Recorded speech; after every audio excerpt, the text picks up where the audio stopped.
아멘. 오늘 이 저녁에도 이 말씀을 통해서 우리에게 하나님께서 은혜 베풀어 주실 줄로 믿습니다. 우리 주위에 계신 분들과 또 이렇게 무더운 여름 앞둔 날씨를 또 뚫고 오셨습니다. 우리 한번 이렇게 인사하도록 하겠습니다. 하나님이 당신을 위해 일하고 계십니다.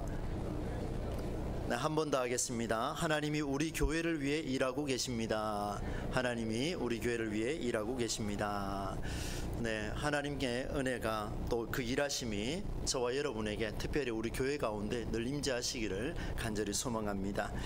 여러분, 오늘 살펴볼 사사 이야기는 이제 12사사 중에 8번째 해당하는 입다라는 사람입니다. 생소한 이름이 계속 나오죠.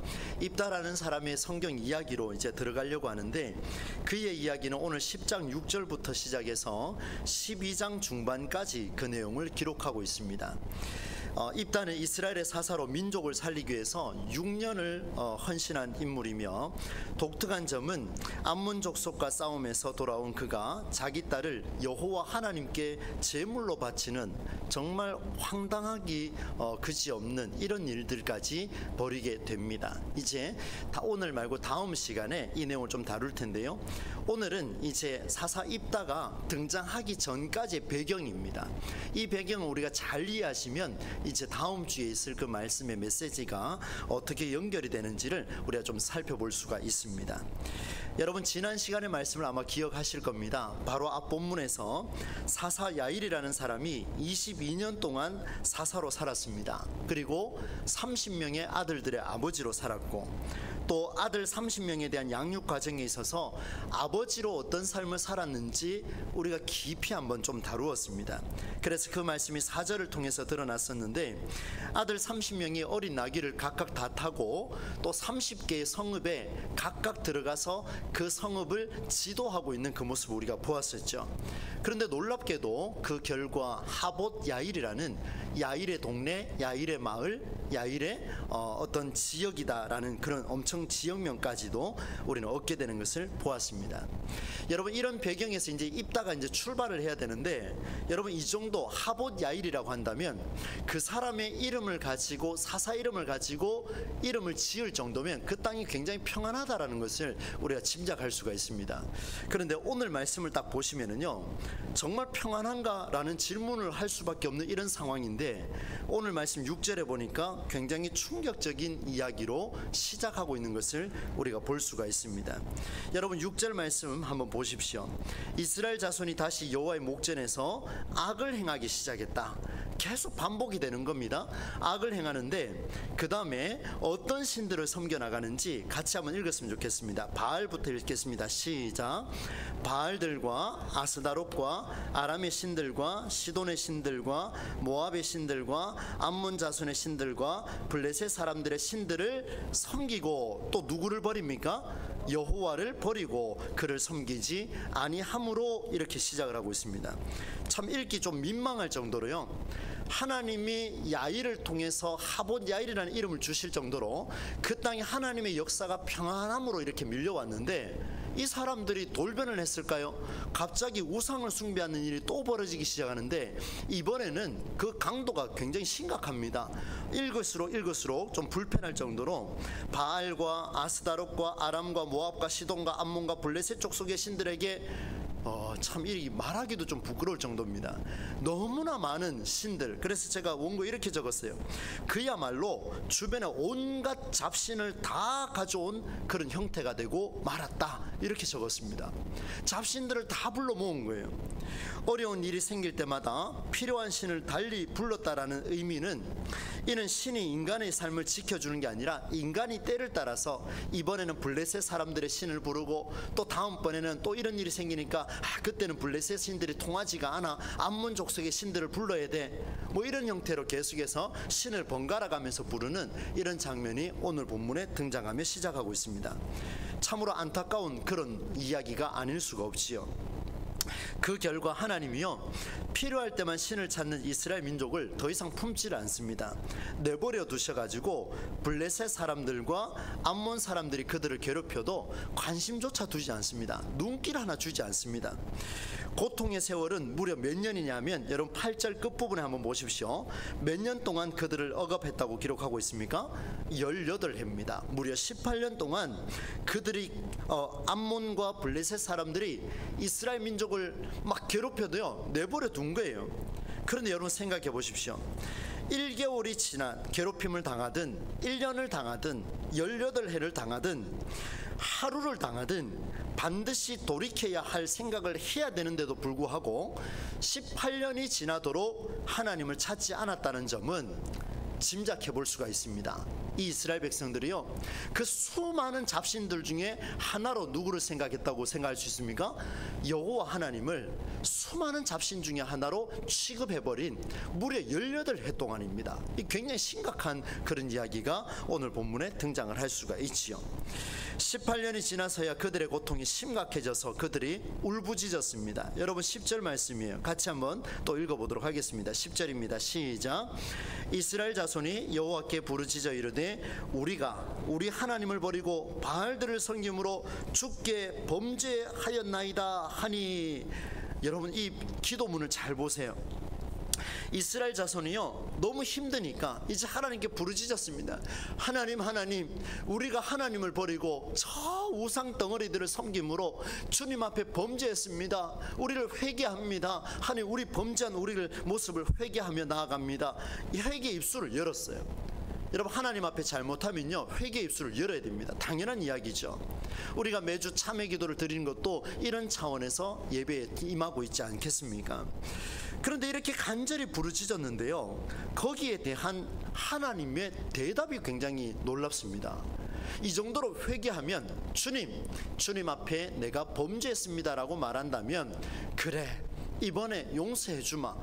사랑이 많으신 하나님, 공평하신 하나님, 신실하신 하나님, 이 정도 하나님을 부르짖는다면 용서해 주셔야 될 텐데 하나님은 그에 대한 응답이 굉장히 독특하게 오늘 본문에 기록되어 있습니다. 여러분 11절로 14절인데요 눈으로 한번 쭉 보시면서 한번 따라오십시오. 제가 세 번역으로 읽어드리겠습니다. 주님께서 이스라엘 자손에게 말씀하셨다. 내가 너희를 이집트 사람과 아모리 사람과 암몬 사람과 블레셋 사람에게서 구원하지 아니하였느냐? 반문하셨어요. 내가 이전에 너희 지금 부르짖는다고 웃기고 있네. 내가 이집트 사람과 아모리 사람과 암몬 사람과 블레셋 사람들을 거기에서 너희를 이미 구원해 주지 않았느냐? 시돈 사람과 아몰렉 사람과 마온 사람이 너희를 압제할 때도 너희가 내게 부르짖었을 때 내가 너희를 그의 손아귀에서 구원하여 줬다. 내가 구원해 주지 않았느냐? 내가 이렇게 해주지 않았느냐? 여러분 우리 하나님이요 바로 진노하지 아니하고요 차근차근 지금 설명해 주고 계신 거예요. 얼마나 친절한지 모르겠습니다. 그런데도 너희는 나를 저버리고 다른 신들을 섬겼다. 그러므로 그 다음에 한번 보십시오. 이렇게 말씀하십니다. 내가 다시는 여기는 강조해야 돼요. 내가 다시는 이게 아니고요 내가 다시는 너희를 구원하여 주지 않을 것이다. 여러분 보세요. 내가 너희를 조심하면 또 고용서해 줄게 이런 말이 아니고요 내가 다시는 너희를 구원하여 주지 않을 것이니 너희가 선택한 신들에게나 가서 부르짖어라. 너희가 괴로울 때 그들에게 가서 구원하여 달라고 해라. 이전처럼 그렇게 해라. 이렇게 말한 거예요. 하나님이 친절하면서도요 굉장히 섭섭했던 것 같아요. 그러면서 뭐라고 말씀하셨습니까? 내가 다시는 너희를 구원하여 주지 않을 것이다. 않겠다라고 선언해 버렸습니다. 자 우리 성경으로 한번 볼까요? 13절 말씀에 나와 있습니다. 한번 보세요. 13절요. 너희가 나를 버리고 다른 신들을 섬기니 그러므로 그 다음에 내가부터 같이 한번 읽습니다. 시작. 내가 다시는 너희를 구원하지 아니하리라. 오늘 다 잊어버리도요 다시는 이것만 가지고 가도요 설교 흐름이 다 생각날 정도예요. 다시는 내가 너희를 구원하지 아니할 것이다. 아주 그냥 막 강력하게 선포해 버렸습니다. 그런데 여러분 분명히 하나님을 버리고 주님께 죄를 범한 일들을 아뢰고 용서를 겸손히 구하는 그들에게 더 강하게 응답하시는 하나님의 이 모습, 이전에 압제를 당할 때도 살려줬건만 왜 같은 죄를 반복하느냐 강한 질책입니다. 하나님의 마음이 얼마나 아플 정도로 배신감이 느껴질 정도로 하나님이 지금 그 마음을 표현하고 있습니다. 돌이킬 수 없는 상태까지 가버렸습니다. 무슨 말입니까? 이제 끝난 거예요. 이제는 모든 일이 끝나버렸습니다. 이스라엘 민족을 하나님이 직접 손 놔버리겠다. 내가 너희를 이제 포기했다, 이런 강력한 선언이 드러나 버렸습니다. 그래서 이걸 다른 말로 바꾸면요, 회복이 절대로 불가능한 그런 하나님의 선언입니다. 저는 궁금했습니다. 하나님 이토록 이렇게까지 포기하려고 하는 이유가 무엇입니까? 하나님 이렇게까지 회개하고 있는데 왜 하나님은 회개에 대한 용서를 하시지 않으시고 오히려 내가 다시는 너희를 구원하지 않겠다 하며 섭섭한 마음을 표현하시면서 하나님 포기하신 것처럼 그렇게 말씀하고 있습니까? 실제로 아니할 것이다 이미 선언해버렸습니다. 포기한 것과 같이요. 왜 하나님이 이렇게까지 말씀하고 있을까? 포기하신 이유가 무엇일까? 라고 질문하는 속에 말씀을 계속해서 바꿔가면서 묵상을 했습니다. 또 읽고 그렇게 살펴봤습니다. 그런데 여러분, 이런 기도가 또 한 번 더 등장을 해요. 10절만 나오는 게 아니고요, 15절에도 또 똑같이 등장을 하고 있습니다. 그런데 이번에는요, 앞에 했던 10절의 기도와 뭔가가 좀 다릅니다. 한번 볼까요? 15절 말씀입니다. 또다시 이제 하나님 앞에 회개하는데요, 같이 한번 읽겠습니다. 15절입니다. 시작. 이스라엘 자손이 여호와께 여쭈되 주께서 보시기에 좋은 대로 우리에게 행하시려니와 오직 주께 구하옵나니 오늘 우리를 건져 내옵소서 하고, 10절 말씀과 15절 말씀의 내용을 딱 보시면은요, 별반 차이가 느껴지지 않습니다. 여러분, 분명히 하나님이 다시는 이스라엘을 구원하지 않으시겠다 약속을 하셨습니다. 그러나 갑자기 그들을 향한 하나님의 자세가 달라집니다. 구원하지 않겠다라고 이야기했는데, 근데 이 사람들이 다시 하고 회개하고 있으니까 하나님의 마음이 어느 정도로 지금 혼란스러우냐면요, 16절 끝부분에 한번 보겠습니다. 16절 중간에 여호와께서 이스라엘의 공고로 말미암아 마음에 무엇 하셨다고 되어 있습니까? 근심하시니라. 이 하나님이 우유부단합니까? 하나님이요, 결정장애가 있으신가요? 내가 구원하지 않겠다라고 딱 선언했는데 또 와서 또 회개하니까요, 갑자기 마음이 막 복잡해지기 시작하신 거예요. 근데 성경에 보니까 근심하였다 이렇게 표현을 하고 있습니다. 굉장히 깊은 고민으로 염려하고 계시는 하나님의 마음이 느껴졌습니다. 여러분, 10절 말씀과 15절 말씀에 등장했던 이 두 개의 기도가 무슨 차이가 있었기에 16절에 오니까 하나님이 마음에 근심하였다라고 이렇게 기록을 하고 있을까요? 똑같은 기도예요. 똑같은 회개고 똑같이 돌이키겠다, 오늘 살려주십시오, 이런 이야기를 하고 있는데 하나님의 마음이 돌변했습니다. 절대로 구원하지 않겠다라고 이야기했는데 절대로라는 말을 없애버렸습니다. 내가 너희를 살려야 될까 근심하는 그 모습을 보여주고 있습니다. 무엇이 달라졌냐면요, 그 말씀이 16절에 나와요. 여러분 앞에 띄워져 있죠? 같이 한번 읽겠습니다. 16절입니다. 시작.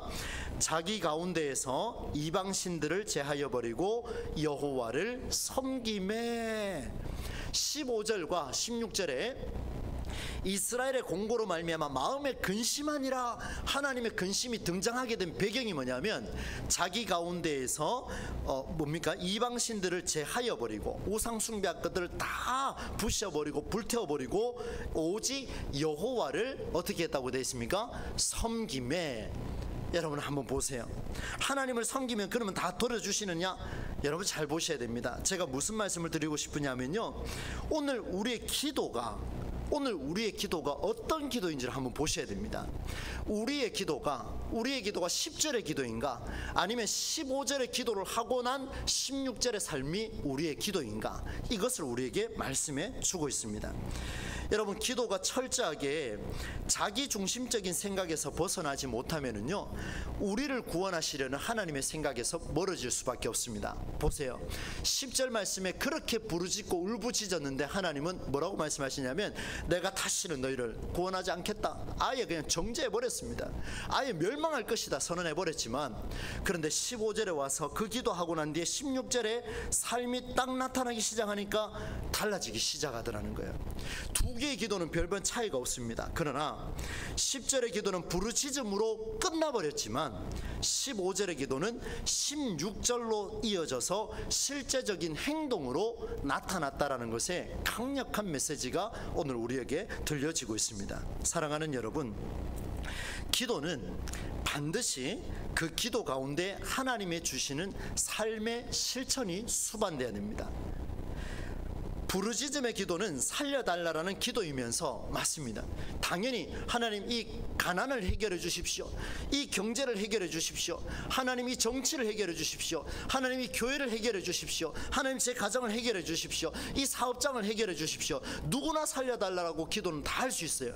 그런데 살려달라고 기도는 하고 있지만 정작 그걸 살리기 위해서 몸소 움직이면서 우상의 것들을 다 박살내며 오직 여호와를 섬기기 위해 내가 무엇을 할 수 있을지 고민하고 한 걸음 내딛는 자는 그리 많지 않다라는 것을 보여주고 있는 게 오늘 본문의 메시지입니다. 10절과 15절의 기도의 결정적인 차이는 이방신들을 제거하고 여호와를 섬겼다 이 말씀입니다. 이스라엘 백성들은 다가오는 수많은 어려움 속에서 그들에게 있어야 할 실천사항을 두 가지로 정리했습니다.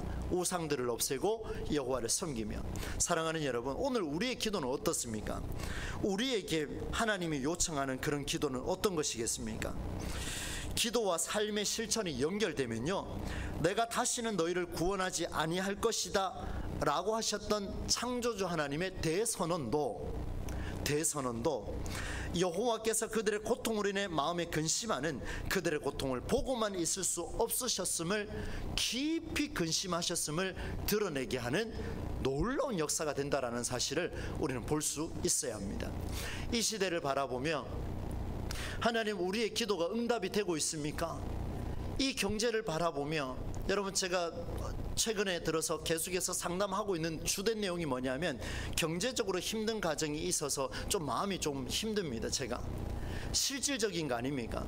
근데 그 오늘 말씀을 준비하면서 그런 가정을 두고 내가 할 수 있는 게 뭐가 있을까?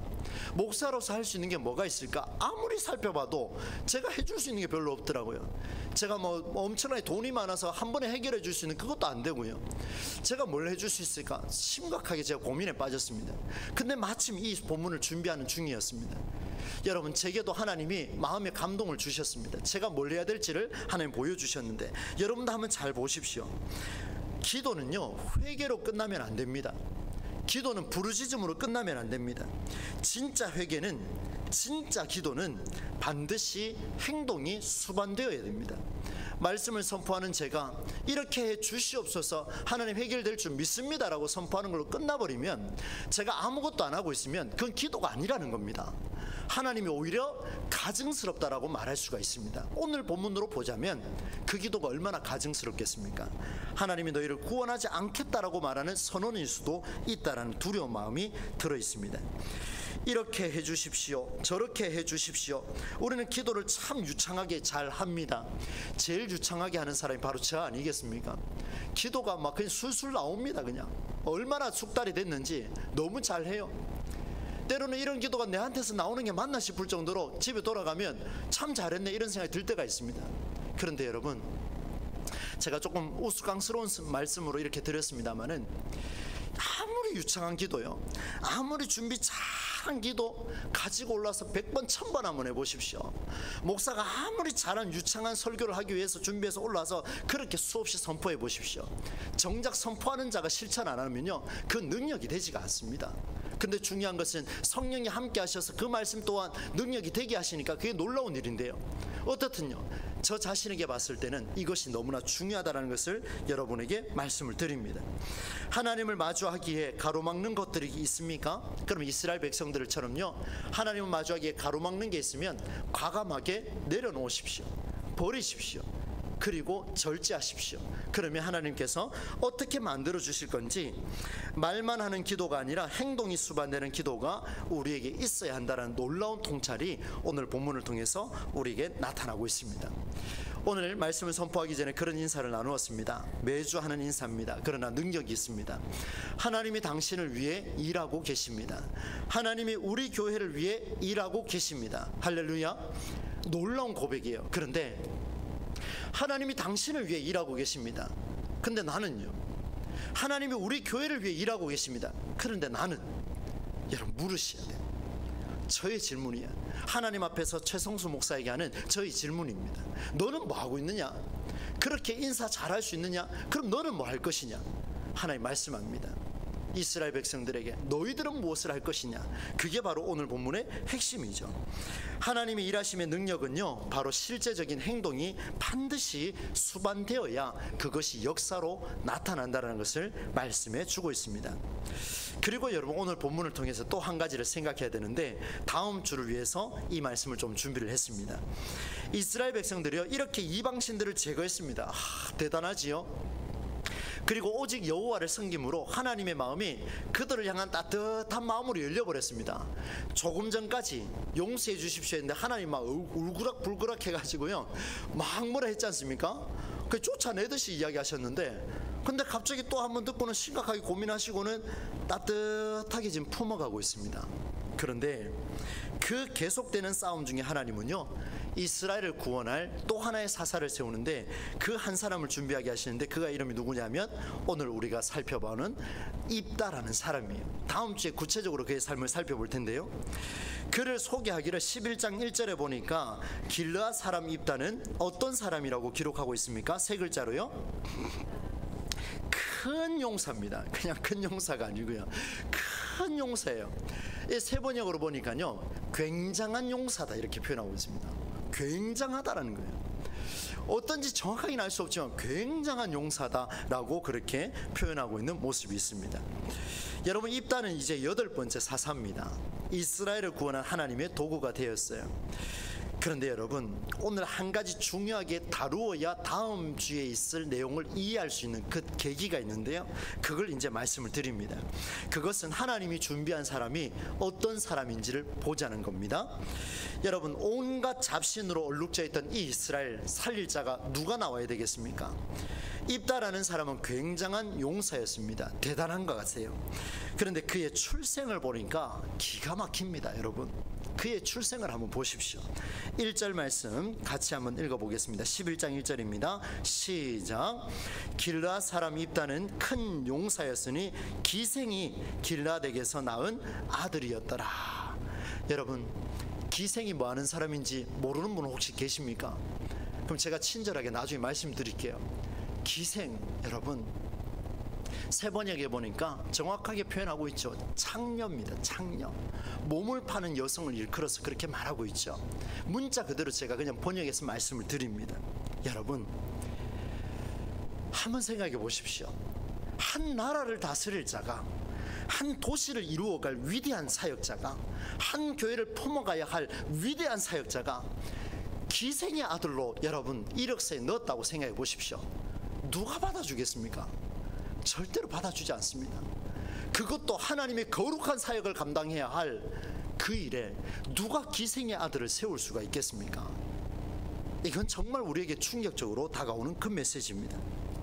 그에게는 출생의 비밀이 있었습니다. 그러나 성경은 기생이라는 단어를 숨겨도 될 법한데, 그러나 그 기생이라는 단어를 넣어놨습니다.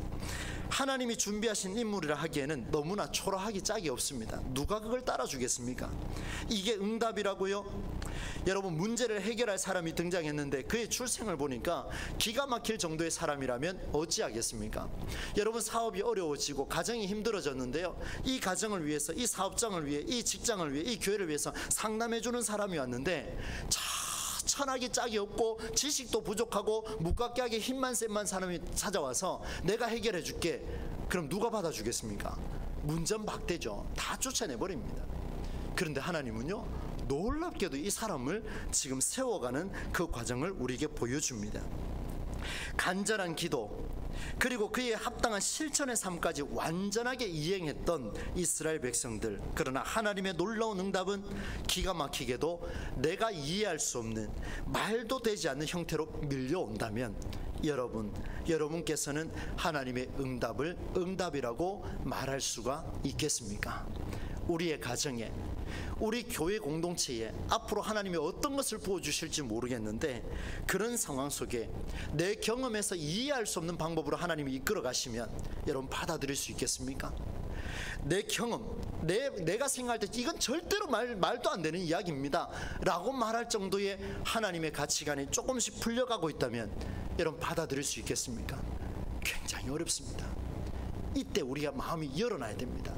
그래서 성령 강림주일이 우리에게 필요한 거예요. 성령께서 내 마음을 열어주십시오.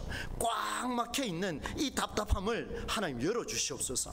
여러분, 이게 허락이 되지 않으면요, 이걸 받아들이지 못하면 우리는 사람을 공격하게 될 겁니다. 우리는 가족을 공격하게 될 거예요. 우리는 성도가 성도를 공격하게 될 겁니다. 교회를 공격하며 사회를 공격하며 이 나라 이 민족을 헐뜯기를 시작할 겁니다. 그리고 누군가를 원망하게 될 것입니다.